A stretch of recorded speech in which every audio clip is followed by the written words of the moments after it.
Good morning and welcome to Frankly Speaking here on WYDC TV Big Fox. I'm your host, Frank Acom, and we are broadcasting live from the Hesselson studio this morning.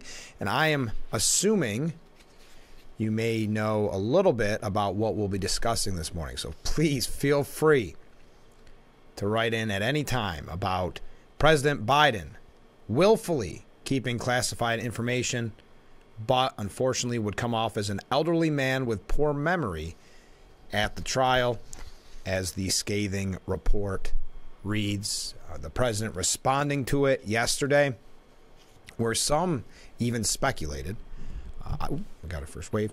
I was not one that speculated this, but saying that maybe he was holding this press conference to resign.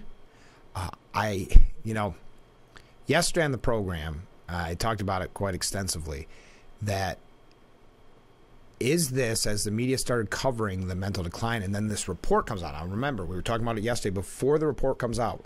Was that the media signaling, we better make some moves here? We better put the pressure on the powers that be in the Democrat Party to replace the president on the ticket. Now, who would that be? Because even the media has been reluctant to suggest Harris. So this is,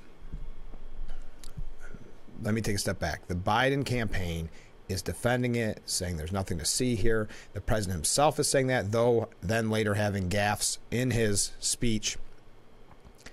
But whose name could you see mentioned? Now, I'm sure Gavin Newsom is chomping at the bit. But is it one of the scenarios, and I know I've mentioned it a lot, where they do throw in an outlier? A Michelle Obama, something like that. This is very interesting to watch unfold, because it's coming. What you're watching in real time is a push to try to oust the president from the ticket, in my opinion, because there's just too many examples where the media had to eventually report on it, even though they reluctantly did. And as I said yesterday, watching reports where it said, well, Biden's made these mistakes, but Trump made this mistake 6 months ago. But now you're seeing just a complete reporting. In some cases, I have examples where it's not, but of reporting of this real concern that the American voter has for the president's mental health. So when the mainstream media, who wants to see the Democrats win, when they start reporting on it, it raises red flags to me. Just like I said in the past, that it raises red flags when they say the only way Republicans can win is with Nikki Haley. And I can't say Nevada proved that wrong again last night, because Nikki Haley wasn't on that ticket. But Trump, getting 97% of the vote and beating her in the Virgin Islands. But we'll get to that later on.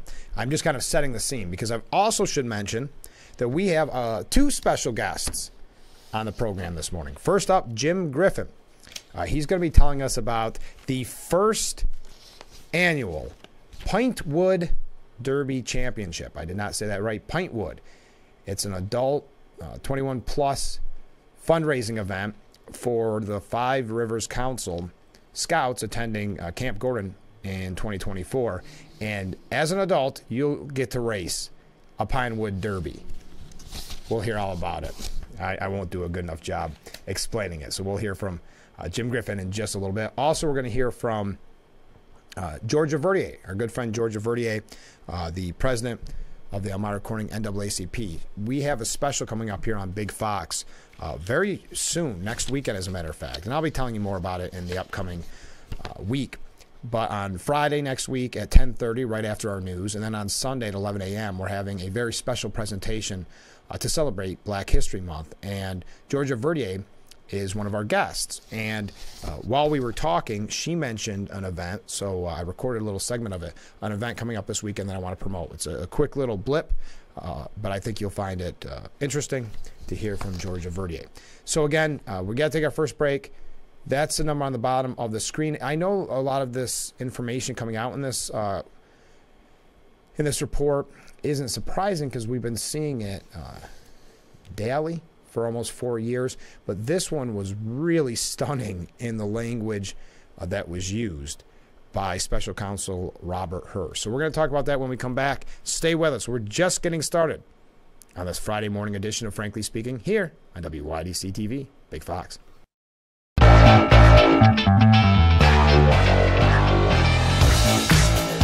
And we are back, broadcasting live from the Hesselson studio here on Market Street in Corning. I'm your host, Frank Acom. This is Frankly Speaking. Receiving this message from a viewer. You commented yesterday, if Biden stepped down, how would they handle Kamala Harris? Yes, that would be the optics of it. Let me finish with what the viewer said. But Kamala will step down with some kind of personal excuse. Then she will write a book, which the Democrats will buy in huge numbers. That makes her millions. Democrat leadership runs the show. Yes, the powers that be. We saw that Hillary versus Bernie. We've seen it numerous times in the past. If their candidates don't do what they're told, they will ruin them. If they do as they're told, they will be greatly rewarded. Thank you for that message. Yes, I was saying the optics of it, but if she willfully steps down, then yeah, that's obviously a different story. But I don't know with her. And the punishment part is right, because if you look at Cory Booker that time, he was put up as maybe the next president, and then he had the audacity to criticize at that time President Obama, and they turned on him quickly. So I understand your point with that, but there is something to Vice President Harris's ego, even running for president, that maybe. I'm just curious, playing the mind game, if she would step down. I understand what you're saying with the powers that be, but is that where we're headed? Or does Biden see this through? Now, I'm sure by now you've seen what has been said in the report. It is pretty stunning. And, at trial, Mr. Biden would likely present himself to a jury, as he did during our interview, of him as a sympathetic, well-meaning, elderly man with a poor memory. So just playing into what has already been said numerous times, not necessarily by the mainstream media, but just in front of people's eyes, watching for themselves as it played out. Now, former President Trump sees this as a two-tiered justice system. Going to Truth Social, he wrote, "This has now proven to be a two-tiered system of justice, an unconstitutional selective prosecution. The Biden document case is 100 times different and more severe than mine. I did nothing wrong, and I cooperated far more. What Biden did is outrageously criminal. He had 50 years of documents, 50 times more than I had, and willfully retained, in quotes, them. I was covered by the Presidential Records Act. Secret Service was always around, and GSA delivered the documents. Deranged special counsel Jack Smith should drop this case immediately. Election interference." Yes, and there is reports in this Biden, what you could only call as hoarding, really, these documents. But the interesting part of this isn't necessarily that just came out. If that would have been the only shoe that would have dropped, maybe you could save face a little bit, try to twist it, whatever, make up an excuse. But it's when his handlers put President Biden out there for the press conference where the optics got very bad. He got angry. Okay, fine. He got angry. But then later on, quickly after he's trying to defend his mental stability, he screws up the president that he was talking about. It's the president. He was misidentified the Egyptian president as a president of Mexico. I mean, Now, Biden's saying, "I've seen headlines since the report was released about my willful retention of documents. These assertions are not only misleading, they're just plain wrong. In addition, I know there's some attention paid to the language in the report about my recollection of events. There's even some reference that I don't remember when my son died. How the hell dare he raise that? Frankly, when I was asked the question, I thought to myself it wasn't any of their, we'll just say, darn business." He cussed a lot. Biden then railed against Her's assessment that he would likely be let off by a jury on the grounds of perceived senility moments before misidentifying the Egyptian president as the president of Mexico. Biden said, "I'm well-meaning and I'm an elderly man and I know what the hell I'm doing." He fumed. That's a twist on the language from the report. "I've been president and I put this country back on its feet. I don't need his recommendations. My memory is fine." And then when one reporter asked about his memory, this is kind of a funny line. He said, "My memory is fine. My memory is so bad, I let you speak." Yeah, wow. Never really taking responsibility, blaming staff on the documents a few times. He also said, having to play the what about, It was in my house. It wasn't out like in Mar-a-Lago in a public place. And none of it was high classified. That's what he said. But in fact, Hur's report says 12 documents were determined by authorities to possess information that still is top secret, as was material from 10 handwritten notebooks and 2 note cards left by Biden. We're running a little late because I want to get to our first guest. When we come back, we're going to be talking about this all morning, but I do have some other important stories to get to. Please weigh in at any time. You see that number on the bottom of your screen. This is going to be a very interesting Friday morning edition of Frankly Speaking. But as I said, when we come back, we're going to be talking with Jim Griffin, so stay with us.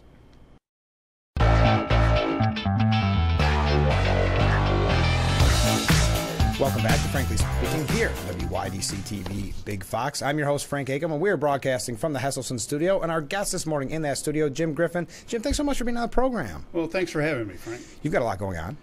Yeah. Is that an understatement? Okay. So let's start out. This is a really unique idea. It's called the First Pintwood Derby Championship. I see the flyer here. Tell us a little bit about it. Yeah, what really started this is I was at a Cub Scout event with in the spring, and one of the dads I was talking to, and he said, "Oh, yeah, this is our last year in Cub Scouts, and I'm really bummed." I said, "Why? You can go on to Scouts PSA, you know." So, yeah, but there's no Pinewood Derby. Isn't that funny? It is kind of synonymous with Boy Scouts, right? It really is. So I said, "What do you think about an adult Pinewood Derby?" Yeah. Oh, that'd be great. That is a good idea. Some of us took that started running with it, and instead of a Pinewood Derby, this is a Pintwood Derby. This is for adults only, 21 years and older. It's going to be at Carrie's Brew House, March 9th. At from 6 to 9. And it is a fundraiser. Mm-hmm. And what we're going to do with all the monies that we are going to raise, we are going to add to the campership fund of the council. Oh, okay. What's a campership fund? Yeah. We have scouts that want to go to camp, but financially can't afford it. Sure. I mean, with the demographics in this area, we just can't. Right. So what we do is there is a fund that the council puts together, and we take applications, and then we try to divide the money up as best we can to help them, most people. Unfortunately, we run out of money before we run out of people. Unfortunately, yes. And so this is an attempt just to increase that funding so we get more kids to camp. I mean, so it goes to a good cause, and it sounds like it's going to be a blast. Oh, it's going to be a blast. We're going to have a lot of fun. So it's win-win. Yeah, it's a win-win, is right. I could see the competition getting pretty wild. It could, yes. We have 2 different classifications, I guess, if you want to say. One is a stock, which is the regular Pinewood Derby car, just like the Scouts build, the whole bit. The other was modified, which you can do other things if you want to with it. So, but we'll have 2 different categories, 2 different runs. That's fine. And what we're going to do is we're going to run each car 3 times. Okay. We'll take an average time, and then the winner will be the fastest of the 3. What a great idea. This is such a neat idea. What if someone, though, is watching and said, I wasn't in Boy Scouts, I've never made a Pinewood Derby car before. Mm-hmm. What would you say to that? Come ahead. Okay. What you do is you can get on our Five Rivers Council website, which is fiveriverspsa.org. Go to March 9th on the calendar, and then there's a link that'll take you right to the registration. Okay. You register. It is a $50 charge. It is a fundraiser. We will give you a car kit that you can build. Oh, okay. And all the instructions or everything are in there, and you can come over and have some fun with us. And now what if someone says, I don't know if I'm going to build a car, but I want to watch. Can they come watch? Sure. Okay, good. Because I think it's going to get a little rowdy. I think it should be fun. No, I think it's going to be fun. A lot of fun. I mean, there's going to be some heated matches. I mean, this is already, when kids are doing it, gets heated. Oh, gosh. So you got grown-ups now and having a good time. But if people are coming to watch or they say, I don't necessarily want to participate, there are sponsorship levels. Absolutely. Could you tell us a little bit about those? Sure. The sponsorships, obviously, we'll take anything. Right. I'm equal opportunity acceptor. Of course. But we have sponsorships ranging from to $100 up to $500. Okay. And this is just going to help defer the cost of this whole thing and add to the campership funds. Okay. So we're willing, if you want to make a donation or be a sponsor, again, go to the website, Five Rivers Council, and you can go right through that whole process. I cannot wait to see some of the pictures from this because I just have a really good feeling about it. It is Saturday, March 9th. We're going to put it up on the screen after the interview, but it's from 6 to 9. Again, adults, 21 plus. Carrie's Brew House. That's 58 Bridge Street in Corning. Registration fee, just $50 per car entry, but the deadline is March 1st. Right. We need to get that so we can get foods around and everything. And you mentioned it, but where can people find out more? Five Rivers Council, which is fiveriversbsa.org, Okay. is the official website for the council. And how's everything going with the Five Rivers Council? Actually, pretty good. Good. You know, we're keep trying to keep things going for Of the course. council, and you know, the Boy Scouts over the last, or Boy Scouts, Scouts USA, excuse me, over the last couple of years since COVID, our membership has fallen off. Like everything. Everything has. So what we're trying to do is build membership. Yeah. And this is one way we can do that, in that we can, you know, get kids to camp. If you can get a kid to camp, they're hooked. Right. And that's and if you can get a parent to camp, they're hooked. Right. So it's a win-win situation. You're right. It get people back into the feelings, because COVID, we all changed our lives so much, right? And I know I feel like I have this conversation a lot on this program, but it's almost like you need that kick in the pants to say, let's do some of these things that we used to have a lot of fun doing, like this. I mean, you know, if you were ever a Pinewood Derby Boy Scout and you had that fun experience, this is something you may need to get you back out there. Well, and also bring your car. Yeah. Because we have a vintage class. Oh, that's a great so idea. anybody that's already run a car, Yeah. they can bring that, and we will put you up there. Oh, what a great idea. Is there someplace people could contact if they want to find out more? Yep, you can get a hold of me at, I'm going to get this. Make sure you get it right. Get it right, yeah. It is, Oh, your email address? yeah, my email address is jgriff1 at roadrunner.com. Okay. And so you can contact me there or get a hold of the council office. Okay. Carl Ziegenfuss, who is the guy that's sort of helping me out as the pro, he can help you there too. But we can get you any information you want. So it's Now, no because you're part of the first annual Pinewood Derby Champion, are you allowed to enter? problem. I'm going to. There are new rules. That's the best part about a first annual, That's right? right. There's no rules. Now, I don't say that. I say this jokingly, but unfortunately, probably for you and your schedule, you have other fundraisers coming up. Yeah, we have a couple other ones Yeah. coming. The one coming up the earliest is April 27th. It's called the Pigeon Plop. Okay. Everybody And, kind of has an idea where that's going, I think. Yeah, if anybody knows cow flop bingo, that's where it's going. Okay. And what we do is we mark out the parade field, 10-foot squares, and then we shoot 25 clay birds from each corner, and whoever gets the most birds in their section wins that section. And there's 4 or 5 different levels you can go to. And that one you can do right from your home, so you don't even have to go anywhere. Just go online, Right. put your money down, and we will do that. That's a great idea. And that's the one's coming now. And that's in April, you said? That's April 27th. And then you have another one. And the biggest one we do, and this is our 8th Yes. year, believe it or not. And we were on the Wow. first year with Yeah. our Yeah. radio show. Yeah. Wow, is it this is really- going to be September 24th. Yeah. Painted Post Field and Stream. It is a sporting clays event. And this one is a major fundraiser for us. And with that, you get obviously with the registration, it's a group of 4, team of 4. We have a Stern's chicken dinner. If you've never had yeah. Stern's chicken dinner, you're missing something. Mhm. That's very true. With it. And then you have a bunch of opportunities to buy raffle tickets for raffle items that are donated throughout the whole community. So, Well, let's do this just because that is far enough away. Why don't we have you back on again, and we'll Sounds talk good. about those in more detail. So, because people right now are so busy building their Pinewood Derby, That's they're right. not focused I hope on so. April and in the future. So let's talk again soon. And thanks for being on the show. thank you, Frank. Appreciate it. All right, we'll be right back with Frankly Speaking. Stay with us. And we are back with Frankly Speaking. Thank you again to Jim Griffin for being our guest this morning.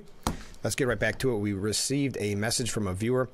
We were talking about the report that came out on President Biden, and this is quote, what is being proven. The actual people in charge can write down what he should say, meaning Biden, but they have no control over what Biden actually says or how he says it. I think CC would be a good leader of Mexico. LOL. Yes, keep those comments coming in. You see the number on the bottom of your screen. So Biden confused, after he's trying to prove himself, or he gets angry and says, I'm fine, I'm mentally fine, and how dare he, and that type of thing. He then, moments later, confuses the president of Mexico and Egypt, as the viewer just commented on. Mark Lauder wrote, he got the president of Mexico to open the gate for refugees from Gaza. Whoever thought this was a good idea should be fired, meaning having this press conference. I would agree. New Yorker staffer Susan Glazer exclaimed, yeesh, President of Mexico Sisi, bad for Biden in an appearance meant to dispel concerns about his age. What a year this day has been. Yes, even CNN, and this is what gets the mind racing about what the end game is in all this. Not because the report came out, but like I said yesterday in the program, they were starting to talk about the president's mental stability more and more in the mainstream media. Then this comes out, and now the floodgates have opened. So what is the ultimate end game in this? I guess that's my big question. And I highlight the fact, and maybe we'll get to it later. As a matter of fact, I think I'll have it up on the screen. But they said it's been the best day of the year for Trump. CNN is reporting that. Continuing, though. Oh, and it did go. It looks like it went well in the Supreme Court yesterday, too. But when reached for a comment, White House Deputy Press Secretary Andrew Bates referred to a post from the Atlantic staff writer Yair Rosenberg saying Biden has gaffed names his entire career. In 2008, he introduced his running mate as the next president of the United States, Barack Obama. He was clearly talking about Egypt, named Sisi, and laid out his policy and the broader issues in detail. Twitter just isn't interested. Wow. Okay. That's the defense. He's made mistakes his whole life. President of the United States never gets names right. Okay.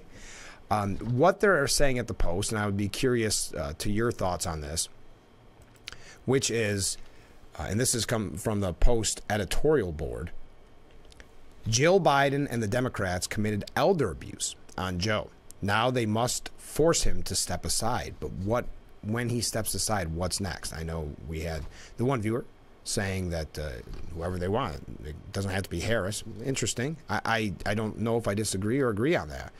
But the former vice president was painfully slow, Hers report notes, with limited precision and recall. And this is an important point that I think is being glanced over, that what he was referring to with that line, Her was referring to, was that was conducted 2017, that conversation. 2017. 3 full years before he ran for president. That's what he was described as painfully slow with limited precision and recall in 2017. What Her has proven is that Joe Biden's cognitive decline is not new, and it certainly wasn't a secret. Jill Biden knew. His aides knew. Heck, James Clyburn, the entire Democrat establishment knew.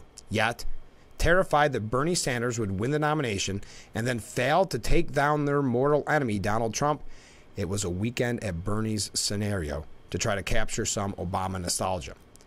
And then you had the benefit of the pandemic lockdown, where he could run his campaign from the basement, and he was tied to a teleprompter, and it worked.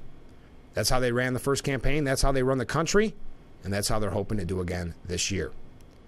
But what the New York Post boils it down to is this is elder abuse, and it's a fraud on the American people. Her says Biden's memory was worse in 2013 than it was in 2017, which is natural. What will it be like 2 years from now? What will that do to the country? It's time for those same Democrats who lied to get Biden into the White House to tell him that he must step aside before the 25th Amendment is evoked. And I know Claudia Tenney has already written a letter calling, and many on Twitter as well, but writing a letter to, I believe, Garland, saying that the 25th Amendment should be invoked. I'm wondering if I printed out that article just so I could mention it. But it's a humiliation, and it's one that they themselves caused. Jill Biden did this to her husband, his children, his staff, all the people who enabled this charade. This is on them, and Americans won't soon forget it. And I also think whoever they end up picking, I would hope that that sends a message of what happens behind the scenes in politics, and specifically in Washington, and what the Democrat Party has done, that this has been known. The media didn't report on it.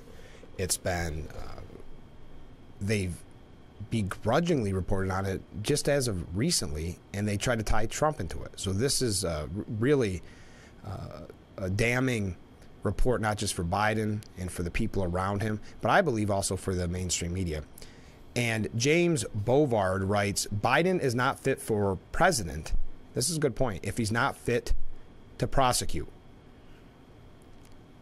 Special counsel Robert Hur concluded Biden willfully retained and disclosed classified information, which risked serious damage to America's national security. If anyone else did this, they would be federal crimes. But Biden cannot be convicted of a felony that requires a mental state of willfulness, the special counsel decided, apparently because Biden's mind is gone. Joe is little more than a, quote, elderly man with a poor memory. according to the report. He doesn't remember when he was vice president, doesn't remember when his son Beau died. He told his ghostwriter he had classified information, but later claimed to the special counsel he didn't really mean classified. The list goes on and on. The report concludes that Biden, if he were prosecuted for violating the law, his attorney would emphasize these limitations to his recall. But how can, and this is what it all boils down to, but how can Biden be fit for the presidency if is he unfit to prosecute? Congressional Republicans should demand to see the full transcript and video of the special counsel's 5-hour interview with Biden. There were likely other Biden blackouts as bad or worse as those revealed in the report. And really, the American people have a right to know. And when Biden proclaimed I'm the most qualified person in this country to be president of the United States, there was no applause from the White House press corps, some of whose members had wondered if Biden would announce his resignation that night. I mentioned at the beginning of the program. Even Biden's allies were bailing ship. Per the NBC News headline, quote, a nightmare. Special counsel's assessment of Biden's mental fitness triggers Democrat panic. That's on NBC News. There's other examples. CNN's Jeffrey Toobin saying that the only thing people are going to remember about his defense of his mental health is screwing up the president's name or title. Does Biden, and this is why I wrap up this piece, then we'll take another break, but does Biden not even realize he has just been certified mentally incompetent for office? Nixon was famous for asserting, quote, I am not a crook. You all know that saying. Will Biden achieve equal notoriety for proclaiming, I am not mentally incompetent? I mean, there's a very good point there. Or perhaps the proclamation from Thursday's night will be his epitaph. I know what the hell I'm doing. There's a lot more to this. I'm going to show you both sides to it because some have tried to cover it up. I saw some breaking news on this originally just saying, no, he's not going to be in trouble.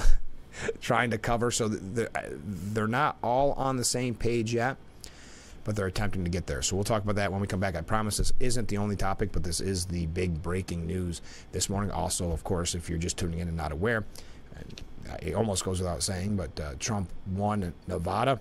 He also won the Virgin Islands. Virgin Islands, Nikki Haley was on the ballot. He beat her there, and he was pretty much standalone in Nevada, getting 97%. So let's take another short break. We'll be back with Frankly Speaking here on WYDC TV, Big Fox.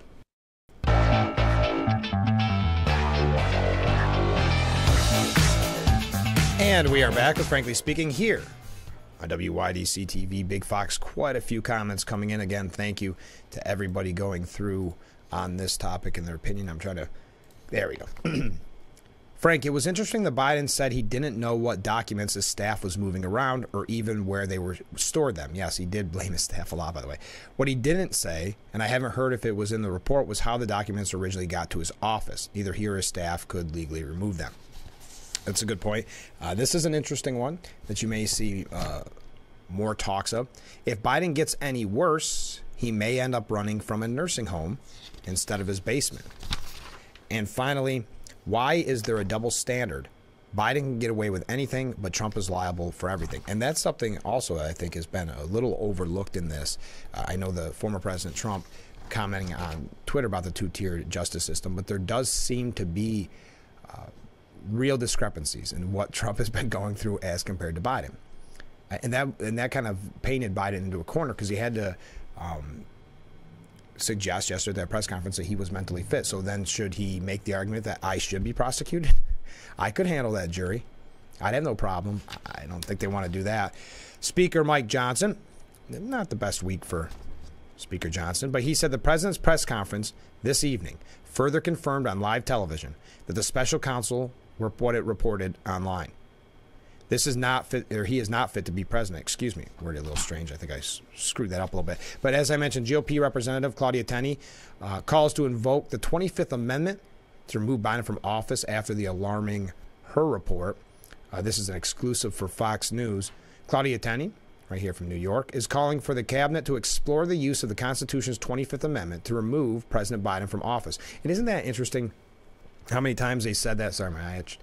How many times they were saying that about Trump, that he should be removed, 25th Amendment, get his cabinet. Hasn't been talks of that in the media. Yes, Claudia Tenney's bringing it up. But have you seen that in the media? Now, Tenney wrote a letter to Attorney General Garland. That's who he did. Is that who I said? Sharing her grave concerns. After concluding that President Biden knowingly and willfully removed, mishandled, and disclosed classified documents repeatedly over a period of decades, Mr. Hur, nevertheless, recommended that charges not be brought against him. That is alarming. He recited numerous instances in which President Biden exhibited dramatically compromised mental faculties, and concluded that a jury would be likely to perceive President Biden as a sympathetic and forgetful old man. Tenney said she need not tell you that a selective prosecution is morally, ethically, and legally prohibited. Yes. So good for Claudia Tenney, kind of getting ahead of the curve on that, because there was a lot on Twitter calling for it, but she specifically wrote the letter to Attorney General Garland. The Democrats missed an opportunity by keeping Biden in, writes one viewer. Yes, the anybody but Trump cry has shifted to anybody but Biden. That is a good point. I think people that were on the fence, and that was from a viewer, anybody that was on the fence before saying, boy, this really concerns me, and you'd still see people defending him because they just dislike Trump that much.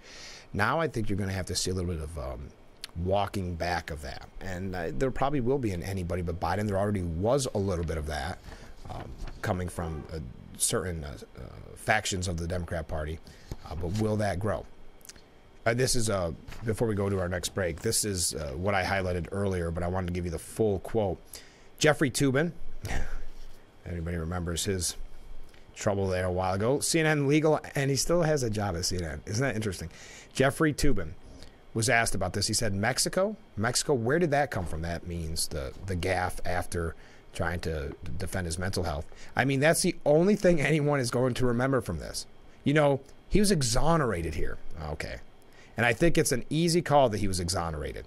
And I think legally he's never had a problem with this because the issue of criminal intent was quite clearly absent in the Biden case. And certainly, according to the accusations in the Jack Smith indictment, it's very present in the Trump case. See, it's the what? Okay. Anyway, so see, they're not all in completely, folks. I think that they are very different, and the report even spelled this out. But Mexico? I mean, politically, how do you explain that?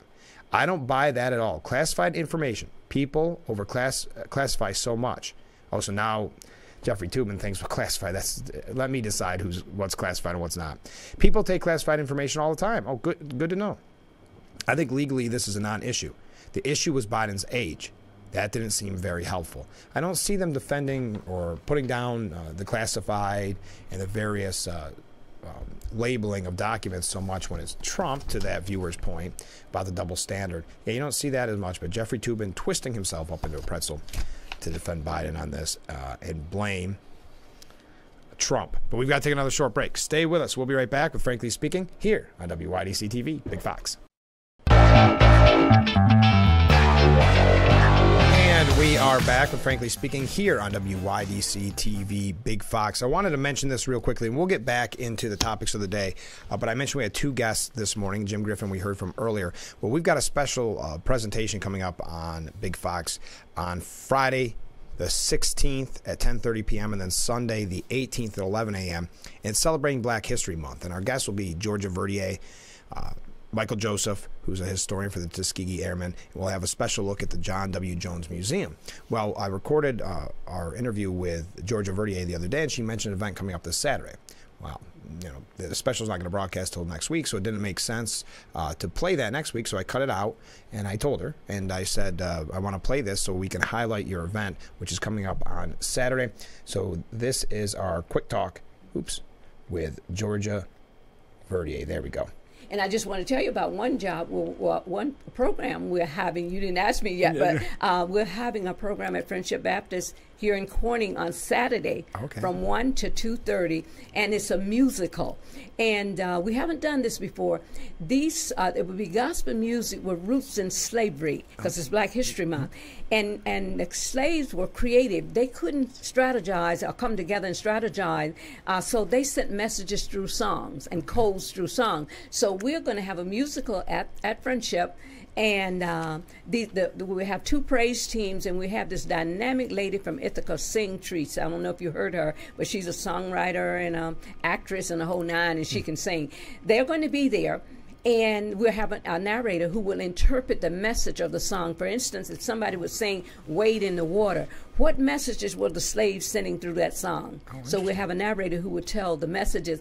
And what we want young people to know that regardless of circumstances, you can be creative, you can be dedicated, you can be resilient, and we want them to see that under the oppression of slavery, they were still creative enough to try to find freedom. And so we are having that program on Saturday, and we hope people listening will come. I'm excited about it because I think it's something different. Yeah. Thank you to Georgia Verdier. There's information right there on your screen before we get back into the topics, because we do have to take our last break.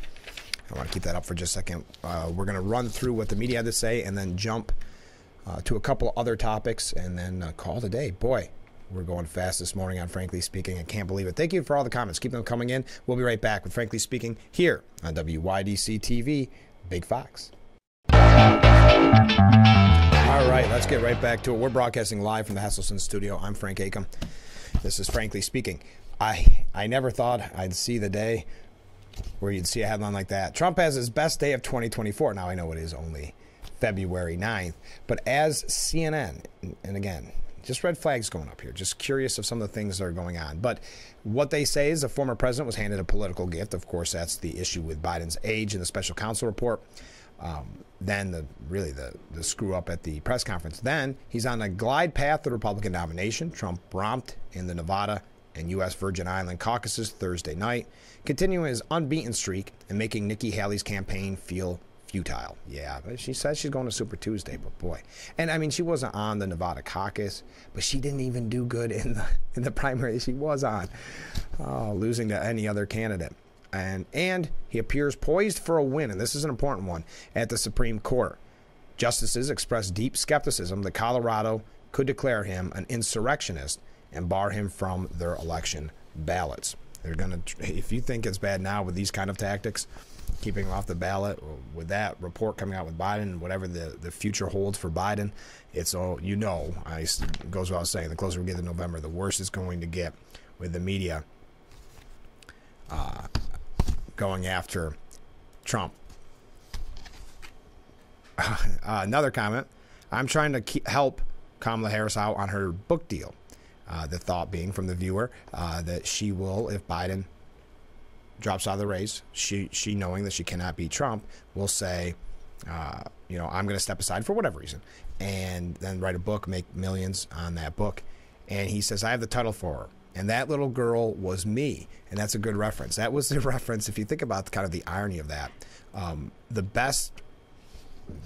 the best part of her career was when she was on that debate where she's running for president. And people forget that she never even made it to the first primary. She's never got a single vote for president.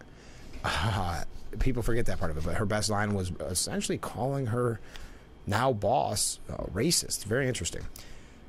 So CNN put together the takeaways from the special counsel report. CNN saying it's a painful report for Biden. Yeah. Her says evidence didn't support charging the president.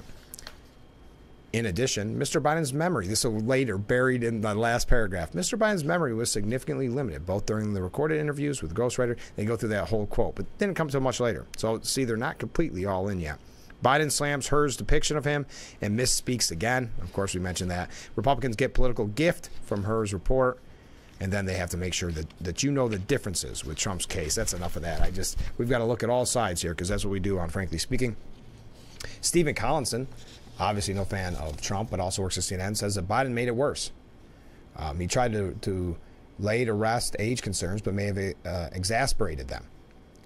Biden appeared fired up and passionate, but at the same time, his angry demeanor, an event which appeared to quickly spin out of control with reporters shouting questions as he struggled to interrupt, may have ended up exasperating the very questions about his age that it was meant to dispel.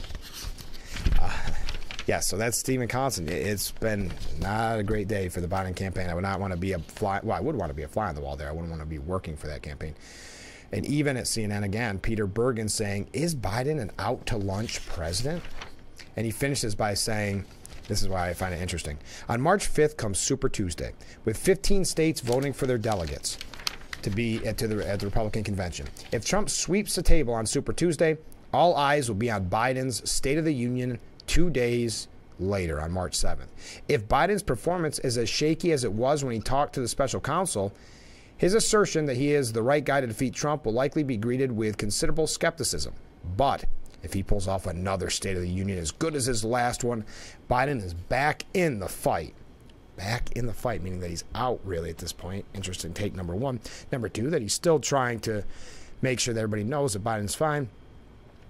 But the difference there, if I could, to Mr. Bergen, and I think he knows, speaking to the special counsel, it was off the cuff. It wasn't with a teleprompter. Not the same for the State of the Union, and it's when he goes away from the teleprompter, and it's not perfect on teleprompter, but that's when the real problem begins. So I mentioned, as we go through some other quick stories as we wrap up, probably ought to get my timer up here. Donald Trump wins the Nevada Republican caucus, as I mentioned, after being the only major candidate to participate, winning 97% of the vote an hour after polls closed. He also crushed Haley in the Virgin Island caucuses. Yes, a big story that we've just kind of glanced over this morning. The Supreme Court signaled yesterday, it is poised to back former President Donald Trump and fend off a blockbuster challenge to his eligibility to appear on Colorado's ballot, potentially by a wide margin. Yes, it's not going to be one of these. I even saw an article, I think it was from CNN again, saying, did they actually just make themselves legitimate again, the Supreme Court? Because we know that push from the mainstream media and the left. But it doesn't even look like it's just going to be the conservatives so that the media can fake outrage and say the deck is stacked and we should add more people to the Supreme Court. During more than 2 hours of arguments, Chief Justice John Roberts and the High Court's other conservative justices peppered the lawyers representing Trump's challengers with a series of questions that suggested they were seeking a way to side with the former president. But then they even admit later that it wasn't just the conservative, and you say conservative judges, I know they always use that, and they never... they always highlight conservative judges, but look how often they've, I guess, strayed from that conservative line. Another sign that the court was leaning toward Trump's position, even some of the liberal justices posed difficult questions to the lawyers representing his challengers. So we'll obviously keep a close eye on that. One other thing that's kind of went, not unnoticed, but with all the hullabaloo about this report with Biden called Israel's military response in Gaza over the top. Unfortunately, I think after this report came out and questioning his mental stability, we could see a real 180 on Biden's stance on Israel from the very beginning. And the reason I say that is polls show that has been hurting him with Democrats, which is very unfortunate and speaks volumes about really what the Democrat Party is dealing with in certain factions.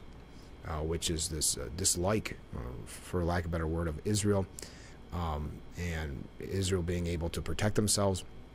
Well, President Biden said he believes that Israel's military response to Gaza following Hamas's attack on the Jewish state has been, quote, over the top as he works to get much-needed humanitarian aid for Palestinians, excuse me.